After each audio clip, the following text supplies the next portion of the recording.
사랑이 많으신 예수여, 당신을 사모하고 또 사모하오니 입을 열어 말씀하시옵소서. 종들이 받아 먹겠습니다. 예수님 이름으로 기도합니다. 아멘. 별의 순간이라고 하는 말이 있습니다.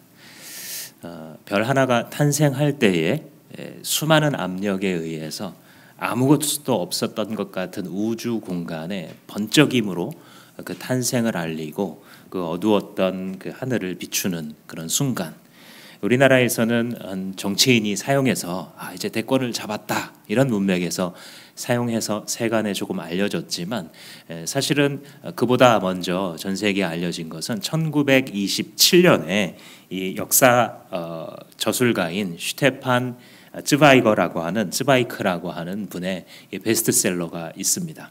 그분이 쓴 인류의 별의 순간들이라고 하는 책에서 인류가 그동안 걸어왔었던 길 중에 빛나는 순간들이 있다. 그때 그러한 선택을 한 사람들이 있어서 그들의 인생 혹은 그들이 시작한 그 결정으로 사회와 세계에 미친 영향들이 계속 별과 같이 빛났다라고 하는 그런 주장을 했습니다. 실제로 우리가 개인이 삶을 살아갈 때도 그런 순간들이 있죠. 그때는 잘 몰랐는데 훗날을 좌지우지하게 되는 어떤 한 짧은 그 순간, 그때 무엇을 선택하느냐. 어떤 사회에 있어서도 한 사람 혹은 사람 집단이 무언가를 선택했을 때 그 사람의 시대에만 끝나지 아니하고 역사의 페이지를 넘기는데도 불구하고 나중에도 회자될 만한 그러한 선택의 순간들, 그것들을 별의 순간이다. 슈텔은 슈툰데, 이 오스트리아 학자이기 때문에 그렇게 이제 얘기를 했었고, 예를 들면서 지식인이고 예술가였던 끼케로가 로마의 공화정을 지키기 위해서 자기의 목숨을 바쳤던, 이게 별의 순간이었다 이런 얘기를 하고, 또 핸델이 개인적으로는 가장 고통스러운 시간을 보내고 있을 때 말씀을 읽다가 거기서 받은 감동을 가지고 메시아라고 하는 희대의 이 곡을 작곡했었던 그 순간이 별의 순간이었다. 혹은 톨스토이가 러시아 지배층의 부도덕함을 계속 펜으로만 비판하다가 나중에 젊은이들이 그런데 당신의 삶은 어떻습니까? 이렇게 지적하는 것을 듣고서 스스로 가난한 삶을 택했었던 그 순간이 별의 순간이었다. 자기의 인생뿐만 아니라 역사의 진로에 영향을 주었다라는 것이죠. 오늘 우리가 읽은 본문에서는 예수님이 빛나시는 순간이 담겨 있습니다. 예수님께서 자신이 누구신지의 정체성을 반짝 드러내 보여주시는데, 이 예수님이 빛나는 순간을 알게 되면, 그 드러나는 예수의 정체성을 깨닫게 되면 그 깨닫는 자의 인생의 별의 순간이 찾아옵니다. 이 17장 말씀을 한번 예수님의 정체성이 무엇이라고 마태가 리포트를 하고 있는지 함께 살펴보겠습니다. 1절 말씀 보시면 그리고 엿새 뒤에 산에 올라가셨다 이런 말씀으로 시작을 하죠. 여기서 그리고 엿새 뒤에라고 했으니까 그 전에 배경이 하나 있는 겁니다. 엿새 전에 무슨 일이 있었냐면 그 유명한 가이사랴 빌립보에서의 에피소드가 있습니다. 생명의 삶을 하게 되면 지리를 배우죠. 그래서 이 이스라엘 국토를 3등분했을 때 맨 북부를 갈릴리라고 부르지 않습니까? 그 갈릴리에서 가장 북부에 있는 산이 헤르몬 산이라고 하는 그런 산이 있습니다. 여기는 2,800m 정도 됩니다. 백두산이 한 2,500m 되니까 상당히 높은 산인 것을 알 수 있죠. 거기에 제가 잘못 설명드렸네요. 그 헤르몬 산에 올라가기 전에를 지금 엿새 전을 설명해야 되니까, 헤르몬 산에서 남쪽으로 조금 내려오기 시작하면 거기 가이사랴 빌립보라고 하는 동네가 있습니다. 가이사랴, 이게 Caesar입니다, 영어로. 그러니까 카이사르, 황제 이름이 붙은 도시니까 아마도 거기를 다스리고 있는 통치자가 황제의 환심을 사기 위해서 잘 닦아놓은 도시다 이렇게 볼 수 있겠죠. 근데 그 가이사랴 빌립보에서 예수님이 제자들과 이야기를 하고 있었어요. 얘들아, 너희들은 세상에서는 나를 지금 누구라고 부르고 있느냐? 그랬더니 사람들이요, 예수님 되게 훌륭한 선생님이라 그러세요. 사람들이요, 예수님을 예레미야가 환생했나? 아주 훌륭한 선지자라 그럽니다. 그래? 그러면 너희들은 나를 누구로 보느냐? 그때 베드로가 대답하죠. 주님은 그리스도십니다. 이런 대답을 해요. 그리스도다. 이게 뭐죠? 크리스토스는 이 그리스어인데 히브리어의 메시아를 번역한 게 크리스토스라 그랬죠. 메시아라는 것은 기름을 부음을 받은 사람. 그래서 구약에 세 종류의 사람이 기름 부음 받는다 그랬죠. 누굽니까? 왕과 선지자와 제사장. 이 세 부류는 하나님이 택했다라고 하는 이 기름의 레시피가 따로 있습니다. 이거를 평상시에 쓰려고 만들면 이스라엘 백성에서 끊쳐집니다. 딱 요 용도로만 관유라는 것을 만들어야 되는 그 레시피로 만들어서 그 사람 머리에 붓게 되면 아무도 건들지 못한다라는 뜻입니다. 하나님이 이 왕을 통해서 온 백성을 다스리게 했고, 이 선지자를 통해서 하나님의 말씀을 대신 전하게 하셨고, 이 제사장을 통해서 하나님이 당신들의 죄를 씻게 하셨다라는 뜻이기 때문입니다. 그런데 이 메시아라고 하는 단어가 나중에 고유명사가 되죠. 뭐냐면 이 세 종류가 다 메시아긴 하지만 결국은 이들도 타락하더라. 왕도 타락해가지고 지 마음대로 우상 숭배를 하고, 선지자들도 하나님께서 말씀 전하라 그랬는데 나중에 그 왕실에서 나오는 월급을 받아 먹으면서 다른 한편으로는 백성들이 듣기 좋아하는 말을 들려주면서 그들의 가려운 길을 긁어주면서 생존하는, 그래서 나라가 망하는데도 파수꾼의 역할로 하나님 말씀 선포하지 않는 이런 타락한 시대를 지나가다 보니까 백성들이 고통 중에 누구를 기다리게 되냐면 진짜 메시아를 기다리게 되죠. 그래서 그분이 오실 것이다. 그날이 되면, 여호와의 날이 되면 그분이 오실 것이다 라고 사람들이 늘 기다려 왔는데 그 메시아가 당신이라고 지금 고백하는 겁니다. 베드로가. 우리가 구약 성경이 예언했고 우리의 선조들이 기다려왔던 그 메시아, 당신이 그 그리스도이십니다. 주는 그리스도시요 살아계신 하나님의 아들입니다. 이런 어마어마한 고백을 하게 됩니다. 그때 예수님께서 베드로야, 이거를 너한테 알게 한 거는 사람이 아니라 하나님이 가르쳐 주신 거다 하고 굉장히 기뻐하신 다음, 내가 이 반석 위에 내 교회를 세우리니 음부의 권세가 틈타지 못할 것이다 라고 말씀하셨죠. 이 에피소드가 바로 예수님의 공생의 사역을 둘로 나누는 지점입니다. 요 전까지는 공생의 그 3년 중에서 예수님이 치유와 기적과 가르치시는 것을 했지만 아직은 예수님의 십자가의 고난과 부활에 대해서 명시해서 가르치지 않았습니다. 그래서 누군가가 뭘 하면 내 때가 이르지 않았다 이런 말을 자꾸 씁니다. 아직 아무에게도 알리지 말아라 이런 걸 많이 말씀하십니다. 그런데 이 가이사랴 빌립보 베드로의 고백 이후로 예수님은 자기의 받을 고통에 대해서, 십자가에 대해서, 죽으심에 대해서 계속 제자들에게 말해 주십니다. 여기가 분기점이 찾아오는 거죠. 그리고 나서 일주일 뒤에 이런 사건이 일어났다. 마태가 지금 보고를 하는 겁니다. 무엇입니까? 이 두 가지 사건은 연결돼 있다 그 뜻입니다. 예수님 당시는 우리가 기다려왔던 그 구원자 그리스도시고 하나님의 아들입니다 라고 하는 이 고백과 이 17장에서 외형적으로 보여주고 이 모습은 두 개가 매치되고 있는 것입니다. 그래서 산에 올라가셨다 그랬는데 왜 올라가셨을까? 비슷한 걸 다루고 있는 병행 구절인 마가복음 6장과 누가복음 6장에 이게 나와 있는데, 특히 이제 누가복음 6장에 보면 예수께서 이 세 명의 제자들을 데리고 기도하러 산에 올라가셨다 이렇게 고백하고 있습니다. 무엇입니까? 인생의 분기점에서 기도하신 거예요. 우리가 지난 시간에는 예수님께서 그 물 위로 걸어오신 사건을 다루면서 물 위로 걸어오기 전에 예수님 기도하셨잖아요. 그때는 왜 기도했습니까?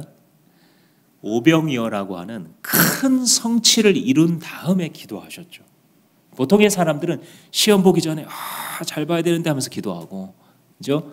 사업하기 전에 어떤 프로젝트 하기 전에 이거 잘 돼야 되는데 막 기도하고 그리고 이제 잊어버리지만 예수님은 오히려 큰 성취를 한 다음 더 낮아지셔서 하나님이 붙들어 주시지 아니하시면 안 된다는 듯이 큰 성취가 이른 그 자리에서 엎드려서 기도하시고 계속 그렇게 사시는 패턴을 우리에게 보여주셨죠.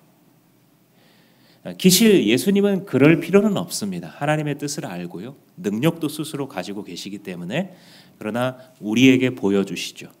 그래서 우리가 보고 배울 수 있도록 저럴 때에 기도하는 거구나. 기도의 때라는 것은 기도의 시간이라는 것은 바로 저런 시간이구나. 그래서 예수님은 자기 사역의 단계가 바뀌려고 하는 그 분기점에서 기도한 것을 우리가 여기서 알 수 있는데요. 우리 인생에도 그런 순간들이 있습니다. 그때는 잘 몰라요. 지나가면 그때 시작된 거구나 이렇게 알게 돼요. 그때가 내 인생이 바뀌는 분기점이었구나를 그때가 지나고 나서야 깨닫게 됩니다. 제가 이제 대학 생활을 할 때 사실 뭐 나는 잘하는 게 뭘까 늘 이 질문이 제 뒤를 따라다녔습니다. 아니 보면 뭐 친구들은 공부를 아주 탁월하게 잘하거나 어떤 친구는 뭐 제가 신문방송학과 하니까 말을 정말 탁월하게 잘하거나 어떤 친구는 뭐 글을 막 잘 쓰거나 아니면 외모가 좋아가지고 인기가 많거나 아니면 정말 진탕 잘 놀거나 술을 많이 마시거나 뭐 하는데 나는 뭐 이것도 저것도 뭐 별로 잘하는 것도 없고 특출나는 것도 없고 그러다 보니까 나중에 나는 뭐 먹고 사나 이런 걱정도 들고 교회를 다니고 있고 또 뭐 다니다 보니까 봉사도 하고 뭐 그랬지만 그렇다고 나 스스로가 무슨 신앙이 있는 것도 아닌 그래서 신앙생활하면서도 늘 두 가지 질문이 있었어요. 하나는 사람들이 자꾸 인격적으로 예수님을 만나냐고 물어보는 거예요. 곤란했습니다. 예수님을 믿느냐고 물어보면 믿겠다고 대답하는데 인격적으로 만난다는 건 또 무슨 그럼 나는 지금 비인격적으로 신앙생활하고 있는 건가? 이 말을 이해하지 못했습니다. 두 번째는 내가 교회에서 이렇게 사는 거랑 내가 앞길을 고민하고 저 바깥에서 사는 거랑 이게 도대체 어떻게 연결시켜야 되는 건가? 노력도 해보지만 잘 안 되니까 그냥 미궁 속에 빠졌던 그런 기억이 있습니다. 그러던 와중에 일본으로 제가 비전 트립을 한번 가게 됐는데 이제 찬양을 다 하시는 분들이었기 때문에 저는 그야말로 끼워줘서 한번 따라간 거였는데 그곳에서 이제 길거리에서 같이 찬양 공연 비슷한 지금으로 말하자면 버스킹 같은 걸 한 거죠. 그리고 이제 낮에는 그걸 하고 밤에는 돌아와서 우리를 초청해줬던 한국인 선교사님이 목회하시는 일본인 대상의 그 조그만 교회에 들어가가지고 이제 거기서 같이 모여서 밥을 먹고 또 하루 있었던 일 나누고 기도하고 그걸 일주일 동안 반복했습니다. 길거리에서 버스킹하고 돌아와서 나누고 기도하고 이건 이제 반복하다가 제 마음속에 그런 생각이 쭉 들어오더라고요. 가치 있는 걸 위해서 살아야겠구나 이런 생각이 들었습니다. 오래 사는 인생이라 그래서 가치 있는 인생은 아닐 수도 있겠구나. 돈을 많이 가졌다고 해서 그게 꼭 가치 있는 인생은 아니겠구나. 당시에 이 일본 사람들이 우리 GDP의 한 10배 정도. 근데 그게 많이 가진 거랑 이 가치 있는 인생이라는 거는 다른 거구나를 보게 됐던 거예요. 그래서 이제 기도하면서도 하나님 저도 남은 시간은 좀 가치 있는 일을 하는 인생 되면 안 되겠습니까? 이렇게 이제 기도를 했었던 기억이 나는데 지금 시간이 지나고 생각해 보면 그때 인생이 바뀐 거죠. 그때는 몰랐어요. 아마 제가 살아가면서도 그 이후로도 그 정도의 변화를 만난 순간이 있을까 싶을 정도입니다. 우리가 하나님 앞에 겸손하게 엎드릴 때에 그 당시에는 잘 몰라요. 그 당시에는 그냥 위기가 찾아와서 기도한 걸 수도 있고요.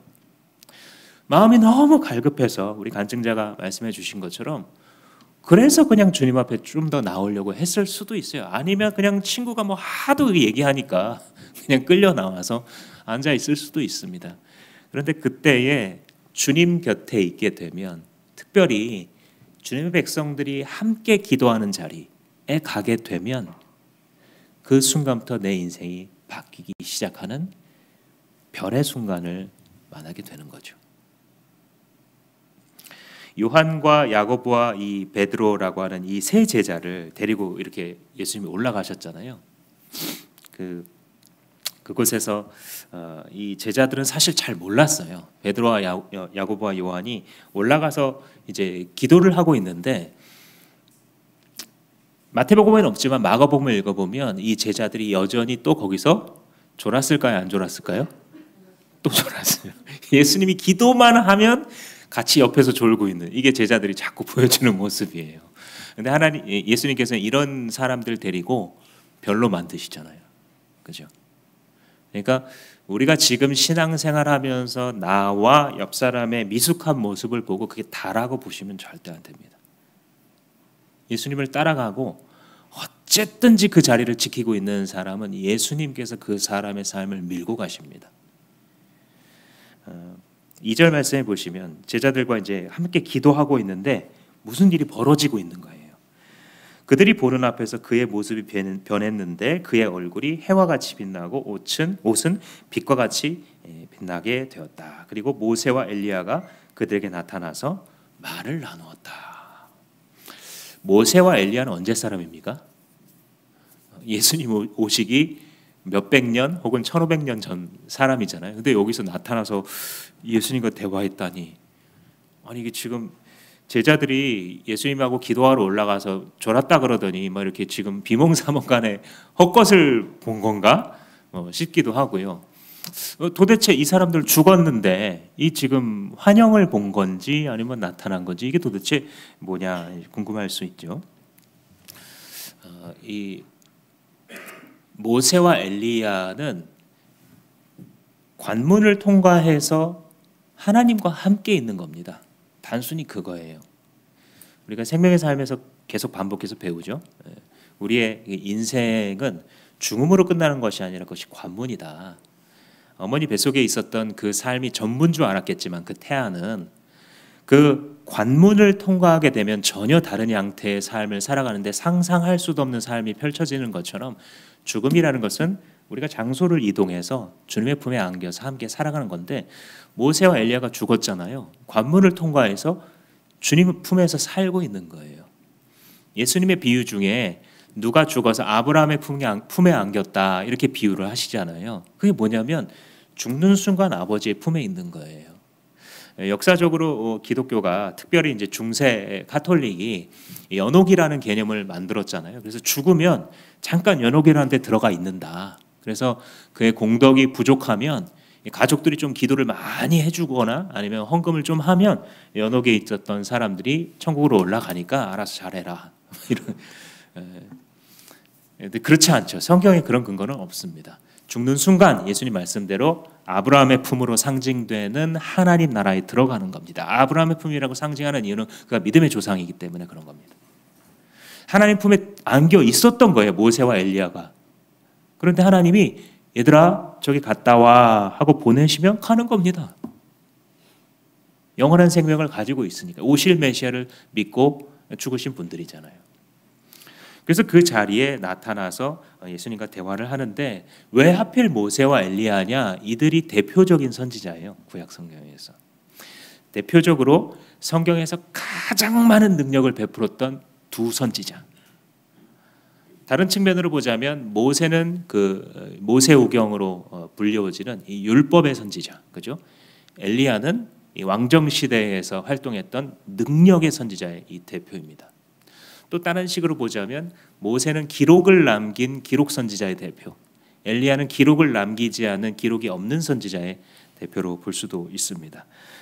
그래서 하나님께서 구약 성경에서 어떤 인물들을 가끔 가다가 몇 명을 꼽아서 얘기하실 때에 모세, 엘리야, 다니엘 뭐 이런 사람들을 꼽거든요. 근데 그 중에 꼭 들어가는 사람들이 이 두 사람입니다.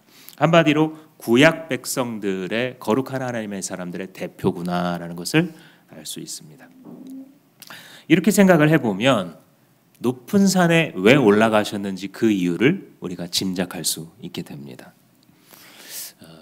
모세가 예수님 오시기 1500년 전에 시내산에 올라가잖아요. 거기서 율법을 받잖아요. 시내산도 2000m가 넘거든요. 그 산에 올라갈 때에 백성들이 하나님의 임재를 상징하는 빽빽한 구름을 보고 두려워합니다. 모세와 70인의 장로들이 같이 올라다가 산 중턱에서 장로들은 멈추고 모세만 꼭대기까지 올라갑니다.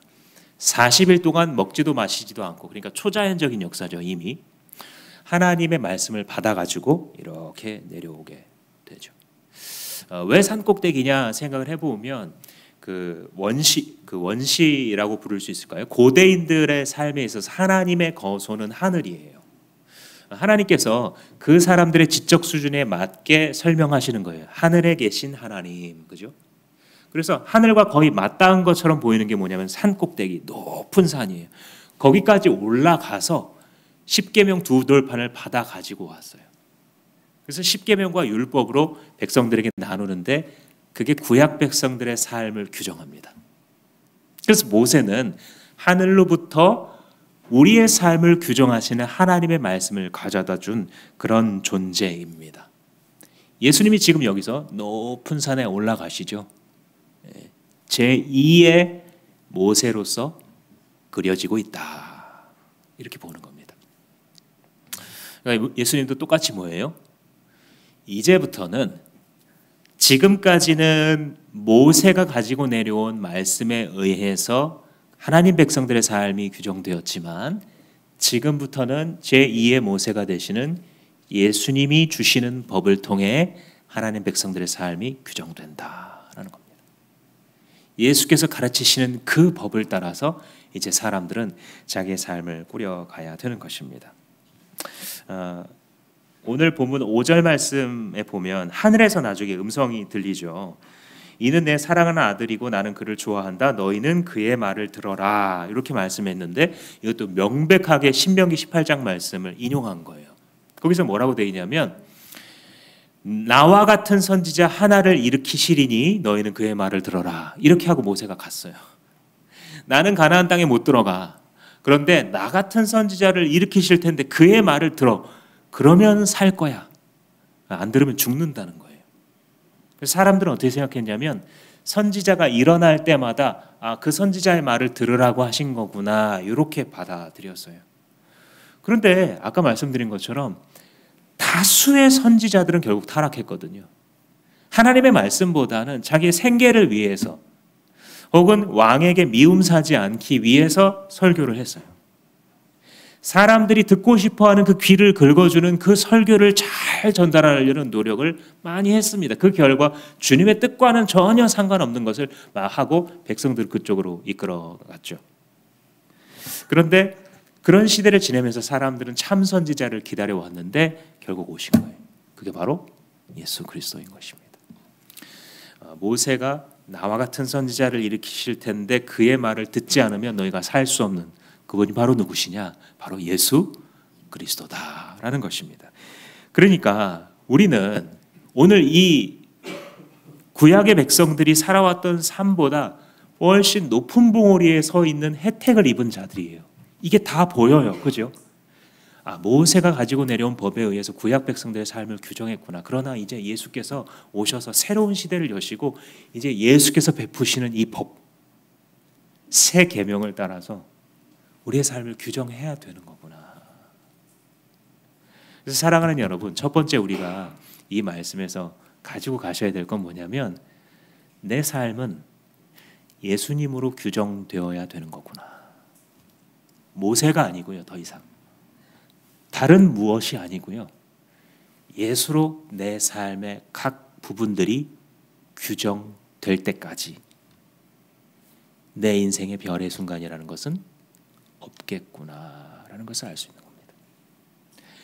뒤집어서 내 인생이 어두운 이유는 어쩌면 어떤 부분의 많은 것들을 예수로 규정했지만, 그러나 아직도 내 마음속에 있는 여러 방 중에서 어떤 방은 내가 고집하고 열지 않고 있구나. 다른 많은 것들을 주님 앞에 항복한다고 했는데 내가 아직 재정의 방을, 내 마음속에 재정의 방을 예수로 규정하지 않고 있구나. 건강이라는 이 영역은 내가 예수님으로 규정하지 않는구나. 자식이라고 하는 이거는 내가 아직 예수님으로 규정하지 않고 있었구나. 그럼 어떻게 하면 됩니까? 오늘을 그 순간으로 만드시면 됩니다. 예수님, 당신을 받아들입니다.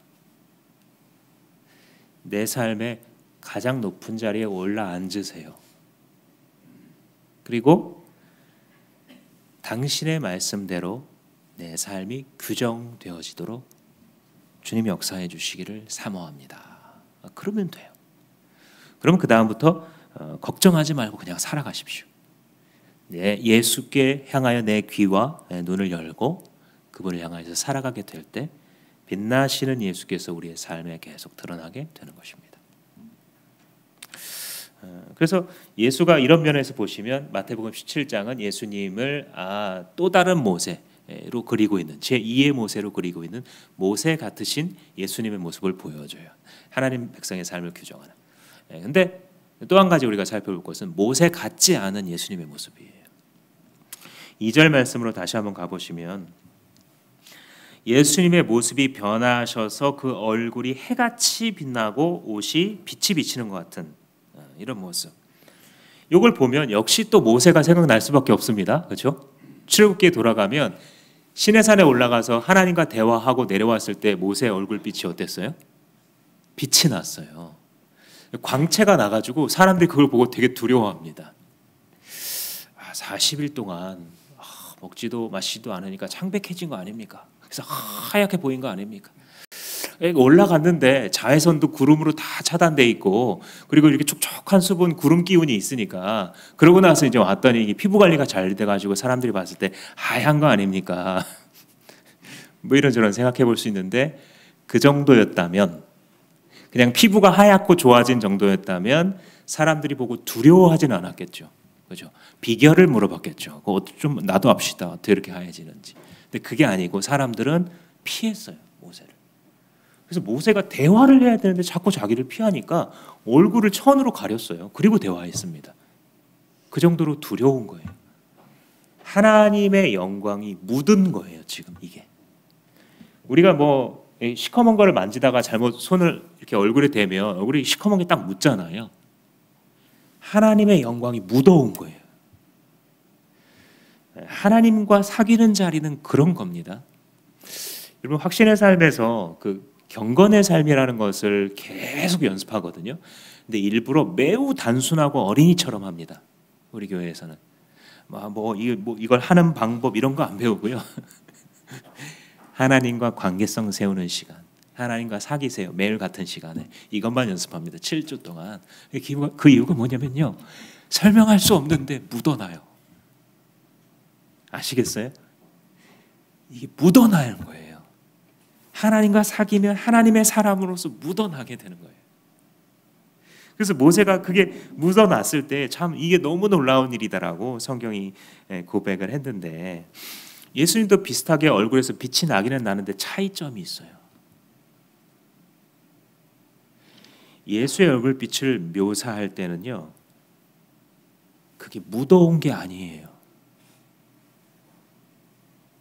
스스로의 빛이에요. 피조물인 모세는 하나님과 사귐으로써 하나님의 빛을 반사하는 존재였다라고 한다면, 예수는 그 스스로가 빛을 내시는 발광체 되십니다. 마태가 하고 싶은 말은 뭐냐면 예수는 하나님의 아들이라는 거예요.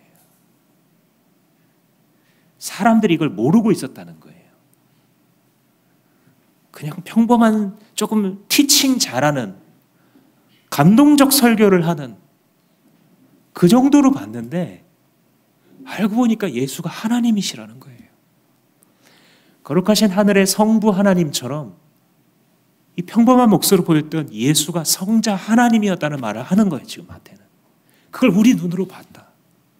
우리가 직접 우리 제자들이 우리 사도들이 예수가 하나님이신 것을 보았다. 출애굽기에 보면 모세의 얼굴을 묘사하는 그 단어를 가만히 뜯어보면 어떻게 되냐면 피부에 광채가 나나 자기는 모르더라 이렇게 돼 있어요. 피부에 있는 거예요.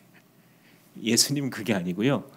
스스로가 뭐라고 묘사해요? 오늘 본문에 해와 같이 빛난다 그러잖아요. 여러분 이 전등빛을 보세요. 위에 있죠. 천장에 볼 수 있잖아요. 근데 한낮에 나가서 태양을 볼 수 있습니까?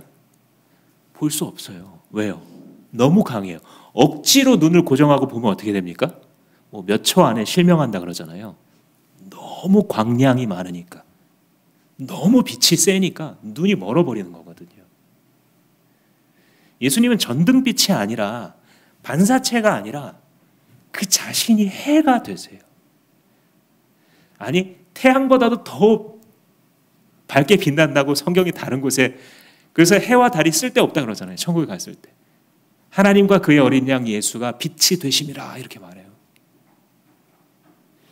그러니 여기서 이 마태가 보고하는 대로 예수는 피조물로서 인간으로서 높은 덕을 얻으신 분이 아니고 그는 창조주이시구나 이 말을 하고 싶은 거예요.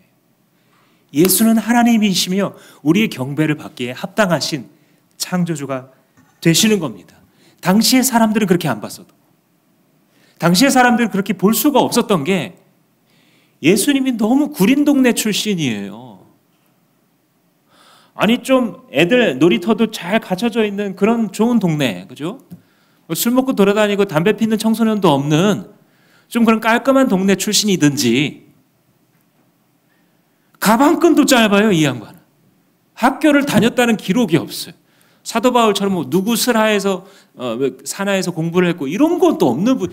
그러니까 율법사들이 무시할 수밖에 없는 겁니다. 그렇잖아요. 우리도 지가 똑똑하다 그러는데 뭐 학력도 별로고 학벌도 별로야. 그러면 다 무시하잖아요. 예수님을 존경할 수 없었어요. 당시 사람들이 그 외형으로 봤을 때. 그 평상시에 다닐 때에도 보면 맨날 뭐 먹고 마시고 사람들이랑 이야기하고 유대인 남자답게 좀 채통을 지키지 자꾸 이방인들하고 어울리고 뭐 세리랑도 뭐 식사해주고 어떨 때 보면 막 여인이랑 얘기하고 있어. 저거 잘못되는 거 아니야? 이렇게 불안하게 만들고. 예수님이 너무 평범해 보이셔서 당시의 사람들은 지나쳤어요. 지나치지 않은 사람은 무시하고 침을 뱉었어요. 주먹으로 때리잖아요, 나중에 예수님을. 그런데 그 평범한 몫으로 보이는 그 예수는 사실은 그 해가 하늘에 그 얼굴이 하늘의 해처럼 빛나는 하나님이시다. 하나님의 아들이시다. 그는 우리를 만드신 분이시다. 그는 우리의 예배 받으실 분이시다. 그는 우리의 모든 소유를 드려도 아깝지 않은 것이다. 그 예수를 위해서라면, 그 예수의 빛나심을 위해서라면 당신에게 있는 모든 것을 드려도 전혀 아깝지 않은 보물이시다. 당신에게 있는 모든 소유를 다 팔아서 그분을 살 수만 있다면 엄청나게 남는 장사이신 그런 분이시다. 성경이 이야기하고 있는 것입니다.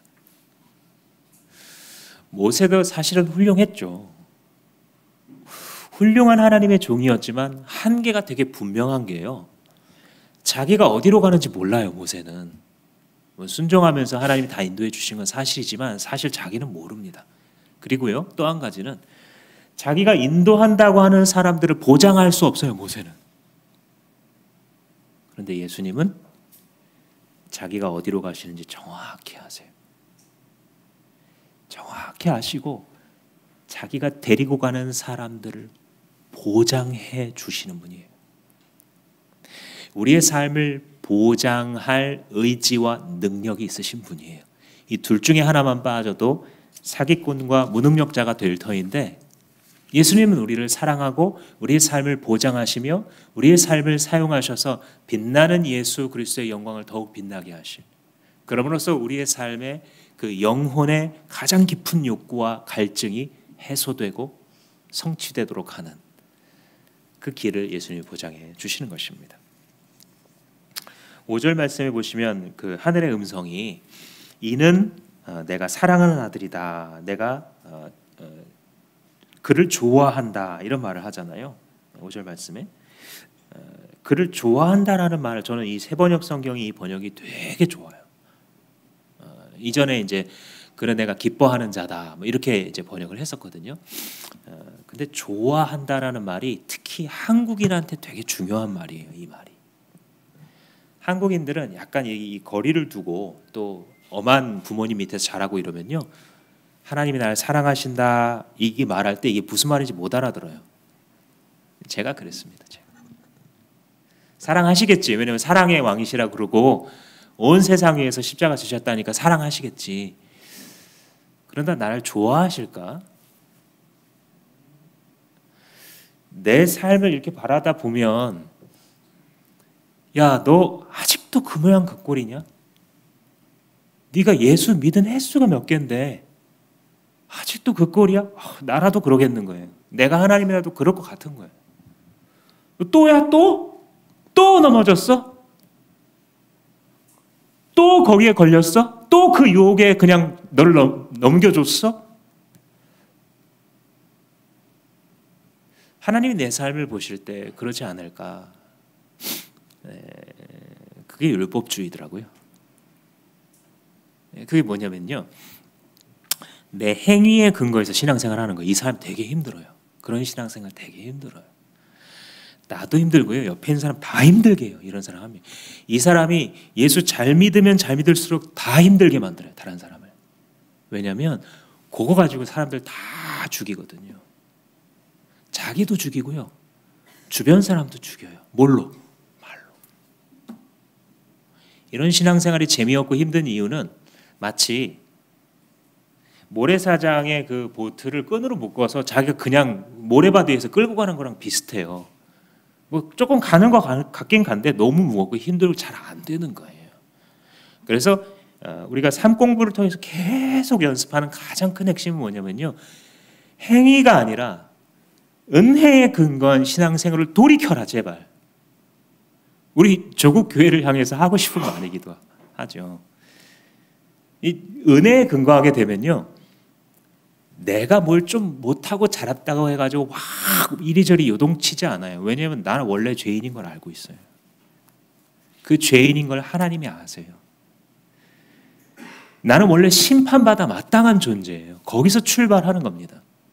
그런데 나 같은 사람을 주님이 사랑하셨다는 걸 처음에 못 믿다가 나중에 지나가면서 자기가 죄인임을 확신케 하시는 성령의 역사에 따라 내 죄가 이만큼 깊고 넓고 오래된 거구나라는 걸 깨닫고, 나는 예수님이 필요합니다 하고 항복하게 되죠. 나는 예수님 당신이 아니면 안 돼. 나는 은혜로 나를 구원해 주시지 않으면, 내가 성경 말씀 지켜서 구원받는, 나는 이거 불가능한 사람입니다 알게 되죠. 그 다음에 이제 은혜를 찬양해요. 그때 물이 들어오는 거예요. 보트가 떠오르는 거예요. 살짝 졌는데 배가 나가는 거예요. 이게 은혜에 근거한 신앙 생활이에요. 그래서 재밌고 쉬워요. 내가 조금 넘어져도 금방 일어나요. 이 사람들은. 물론 넘어지지 않으면 좋겠지만 넘어져도 금방 제자리로 돌아옵니다. 예수님 뭐라 그러셨지? 이럽니다.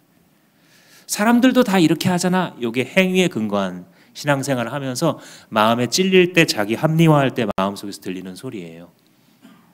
은혜로 신앙생활하는 사람들은 다시 돌아가요. 예수님이 뭘 좋아하신다 그랬지? 예수님의 법이, 예수님으로 나는 규정돼야 되는 사람인데 나는 어떻게 돼야 되지? 여기로 금방 돌아오게 되는 것입니다. 그래서 하나님의 아들이신 예수를 하나님께서 나는 그를 좋아한다 이렇게 얘기했잖아요. 그러니까 우리가 예수 그리스도 안에 있을 때의 그 자기 아들을 사랑하신 그 사랑으로 우리도 사랑하고 계시겠구나를 아는 거예요. 누구 안에서? 예수 안에서. 예수 바깥에서는 이걸 알 길이 없어요. 다시 한번 여러분 착각하시면 안 되는 게 우리는 하나님의 심판의 대상입니다. 이 교만한 사람들이 와가지고 하나님이 신이라고 한다면 사랑의 신이라면서 만들어 놓고 누구는 지옥 보내고 누구는 천국 보내고 이런 자기가 만들어 놓고 그렇게 과학 성향을 가지고 있는 신이라면 나는 믿지 않겠다 그러면서 대단히 철학적인 척 하잖아요. 아니요. 자기 자리를 모르는 거예요. 여러분과 저는 모두 100% 하나님의 심판과 저주와 미움의 대상이에요. 그런데 왜 우리를 사랑하신다는 말이 있느냐? 예수 그리스도 때문이에요. 하나님의 기뻐하시는, 좋아하시는, 사랑하시는 이 아들이 십자가 위에서 자기 죄를 고백하고 자기에게 살려달라고 오는 자들을 구원하기 위하여 자기의 보혈을 흘리셨고, 그래서 믿는 자 안에 예수의 보혈이 있기 때문에 그걸 보시고 우리를 기뻐하시는 거예요. 예수가 없다면 우리가 죽는 순간 지옥 가는 거예요. 예수가 없다면 내 가족이 죽는 순간 지옥 가는 거예요. 그리고 그게 당연한 거예요. 왜냐하면 모두가 심판받아 마땅한 존재이니까. 그러나 자기 아들 예수를 기뻐하시는 하나님께서 그 아들 예수를 믿는 자들이 아무런 공로를 만들지 않았음에도 불구하고 그 아들의 공로를 믿는다는 것 하나만으로 그들에게 그 아들과 똑같은 영예를 허락하셔서 너는 내 사랑하는 딸이야. 너는 내가 좋아하는 아들이야. 라고 우리에게 말씀해 주시니 이런 은혜가 어디에 있겠습니까? 그러니 우리가 예수를 붙들지 않고 이 생을 어떻게 보내겠습니까? 예수를 붙잡지 않고 어떻게 삼생을 맞이하려 하십니까? 예수를 붙잡지 않고 있는 내 친구에게 예수를 소개하지 않고 어떻게 그 친구가 내 친구라고 말할 수 있겠습니까?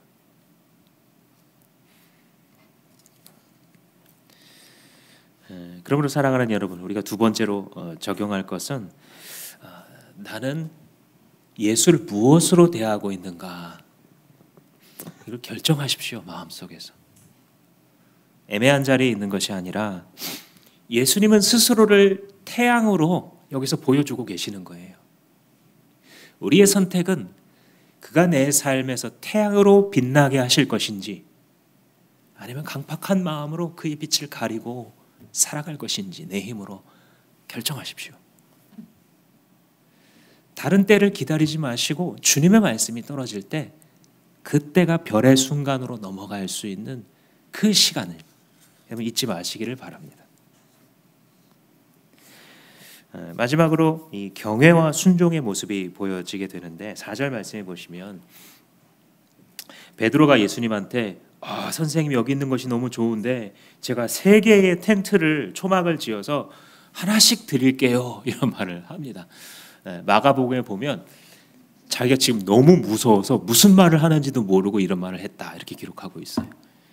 그러니까 뭔가 이렇게 세 분이 대단한 분인 건 알겠는데 좋기는 좋아요. 같이 있는 게. 여기 있는 것이 좋사오니 그러잖아요. 이상한 두려움이에요. 이 두려움이. 그러니까 좋아요. 예수님이랑 같이 있는 게. 엘리야 모세 막 얘기하는 거 보니까 야 모세야 막 이렇게 예수님 얘기하니까 모세인 거 알겠어. 그죠? 그래서 너무너무 좋은데 너무너무 두려운 이 마음. 이게 바로 하나님을 경외하는 마음이에요. 귀신을 무서워하거나 호랑이를 무서워하는 것과 다른 거예요. 그래서 왜냐하면 이들은 나를 해칠 거거든요. 그죠? 근데 예수님은 두려운데 너무 사모해요. 이게 크리스천이에요. 자기 왕을 밟고 갈 수 없는 거예요. 자기의 인생을 살아갈 때 예수님 얼굴 밟고 갈 수가 없는 거예요. 부인할 수 없는 거예요. 그분을 경외하니까 근데 그분을 너무 좋아해요. 그래서 세계를 짓겠다 어쨌다 막 비몽사몽간에 이런 말을 하는데 왜 그렇게 두렵냐면 예수님의 영광에 압도되어 있는 거예요. 지금. 근데 그 예수님의 얼굴빛이라는 것은요, 예수님의 본 모습이에요. 좀 전까지 자기가 약 2년 동안 봤던 예수님의 얼굴이 진짜 얼굴이 아니고요, 이게 진짜 얼굴인 거예요. 그 전에 봤던 얼굴은 무엇이냐? 예수님의 본 얼굴에 수건을 덮은 것 같아요. 스스로가 발광체이신 그 예수께서 자기의 영광을 과감없이 드러내신 거, 그게 변화산 사건이에요. 그래서 그 예수의 본 얼굴을 마주 대했을 때 그 안에는 거룩한 두려움이 들어왔어요.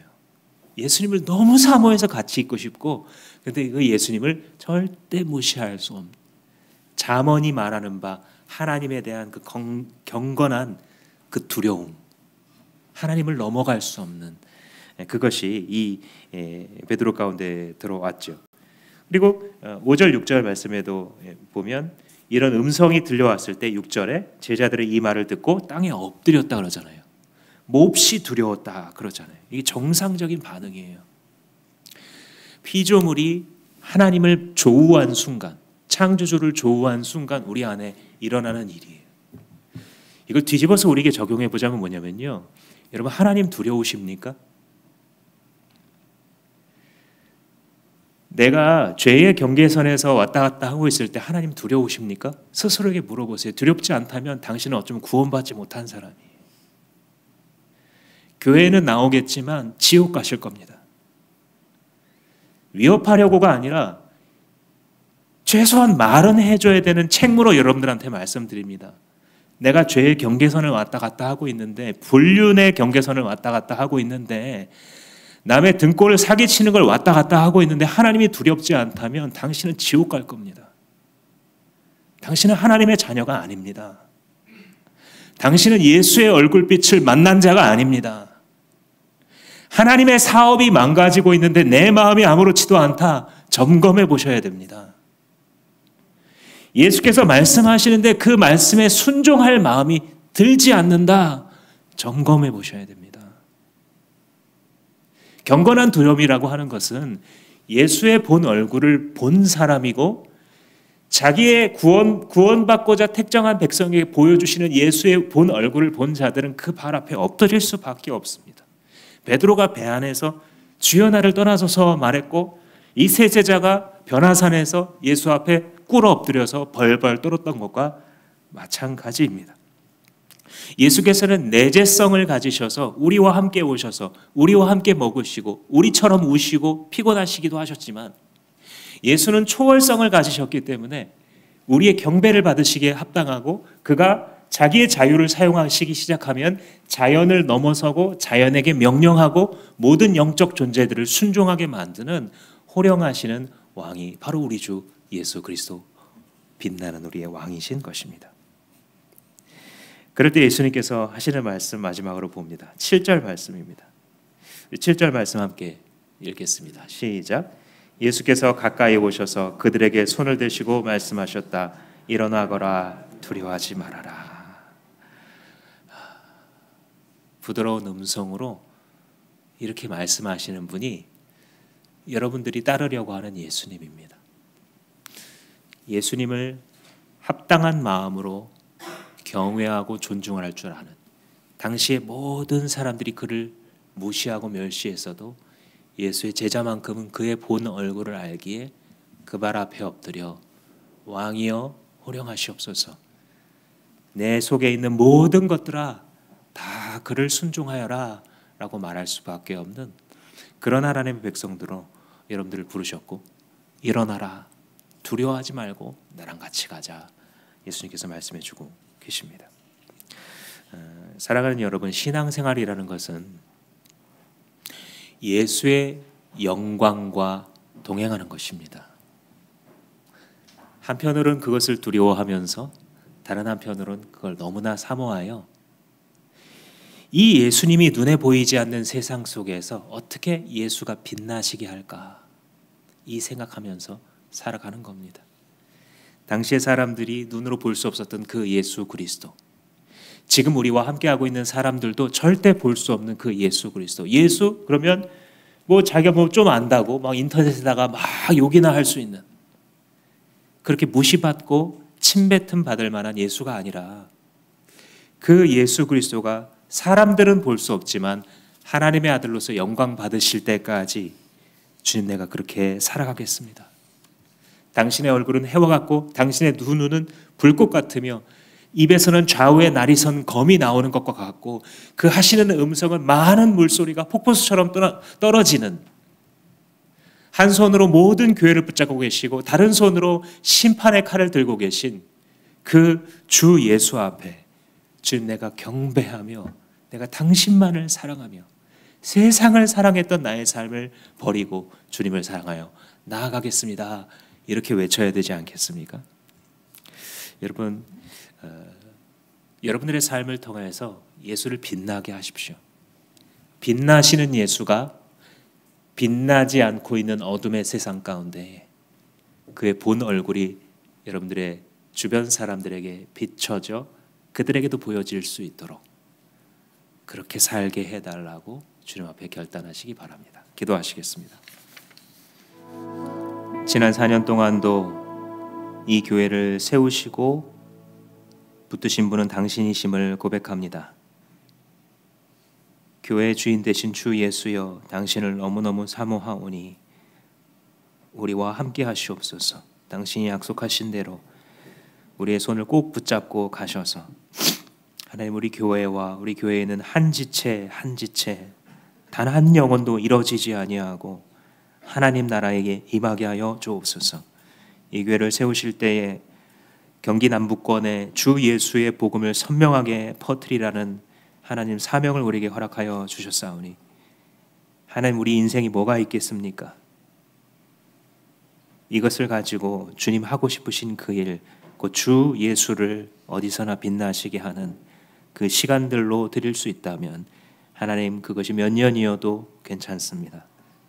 주님, 이와 같은 마음으로 살아갈 때에 우리 공동체에 별의 순간이 있게 하시고 우리 각 지체들에게 별의 순간이 그들의 인생에 있어지게 하여 주옵소서. 예수님 이름으로 기도합니다. 다 같이 일어나셔서